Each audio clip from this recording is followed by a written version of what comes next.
Kali ini kita bakal bongkar rahasia di balik sebuah inovasi yang diam-diam bisa mengubah cara kita membangun dunia. Dan ini semua dimulai dari sesuatu yang sering banget kita anggap remeh, lem.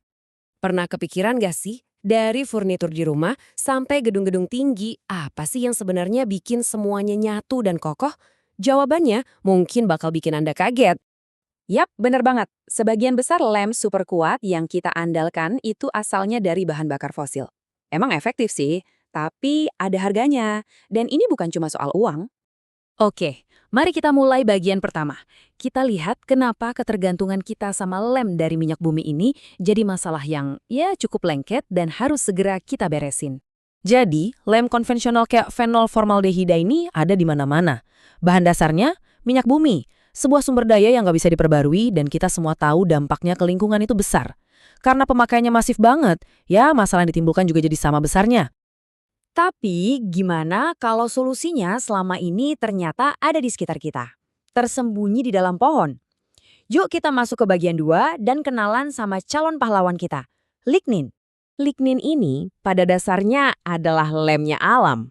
Ironis banget kan? Zat super yang bikin pohon bisa berdiri tegak ini malah jadi limbah dalam jumlah super besar dari industri kertas dan biorefinery. Kita ngomongin jutaan ton limbah tiap tahunnya. Pertanyaan logisnya kan gini, kalau lignin sehebat dan semelimpah itu, kenapa dari dulu kita nggak pakai aja buat gantiin lem dari minyak bumi? Nah, di bagian ketiga ini, kita akan bahas tantangan utamanya.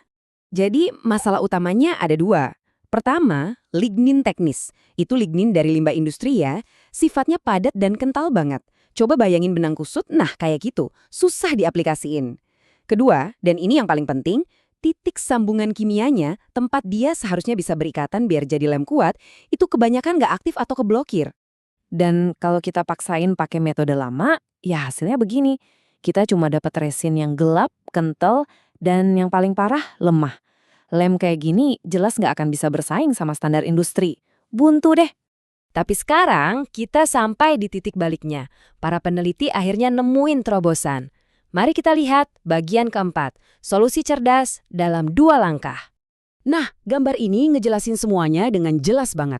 Di kiri, itu proses lama yang hasilnya gelap dan gak guna. Terus di kanan, proses baru yang hasilnya lem, yang warnanya lebih terang, dan seperti yang bakal kita lihat, jauh lebih kuat. Jadi, gimana cara kerjanya? Oke, langkah pertama, hidrodeoksigenasi. Ini tuh ibaratnya menggunting gumpalan benang kusut tadi jadi potongan-potongan kecil, biar lebih gampang mengalir. Terus, langkah kedua, metilolasi berbantu asam. Nah, ini kuncinya. Proses ini ngebuka dan ngaktifin titik-titik sambungan baru yang tadinya ngumpat. Jadi ligninnya sekarang siap buat ngebentuk ikatan yang super kuat. Teori doang tentu nggak cukup kan? Lem ini harus diuji. Di bagian kelima ini, kita bakal lihat data yang ngebuktiin apakah terobosan ini beneran ampuh di dunia nyata. Oke, sebelum lihat hasilnya, kita harus tahu dulu targetnya apa.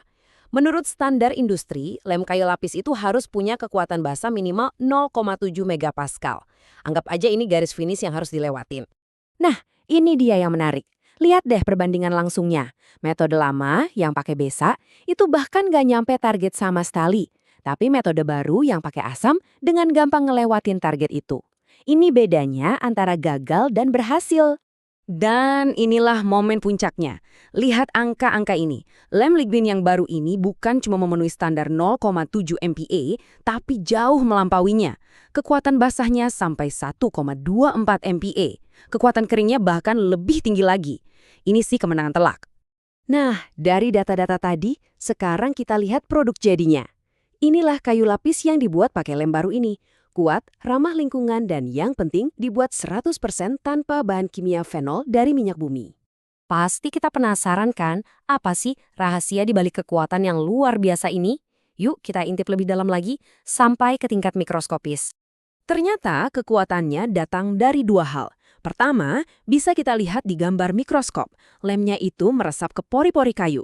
Jadi kayak bikin kaitan fisik yang kuat banget. Kedua, secara kimia, proses ini menciptakan ikatan-ikatan baru yang super stabil dan kokoh. Seolah-olah semuanya dikunci di level molekul. Ini kombinasi sempurna antara kekuatan fisik dan kekuatan kimia. Terus apa artinya semua ini kalau kita lihat gambaran besarnya? Di bagian terakhir ini, kita akan bahas dampak nyata dari penelitian keren ini. Kutipan dari studinya ini nyimpulin semuanya dengan pas. Ini bukan cuma kemenangan buat lingkungan, tapi juga peluang ekonomi yang cerdas. Kita mengubah limbah jadi produk yang punya nilai jual tinggi. Jadi, poin-poin penting yang harus kita ingat.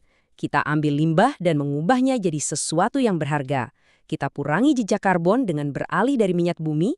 Kita dapat produk yang lebih aman dan lebih baik. Dan yang terpenting, ini adalah satu langkah besar menuju manufaktur yang jauh lebih hijau. Ini membawa kita ke sebuah pemikiran akhir yang menarik. Inovasi ini nunjukin betapa hebatnya kalau kita bisa melihat limbah bukan sebagai masalah, tapi sebagai sumber daya. Pertanyaannya sekarang adalah, kalau limbah pohon aja bisa jadi lem super, kira-kira bahan apa lagi yang bisa kita ciptakan dari barang-barang yang biasanya kita buang?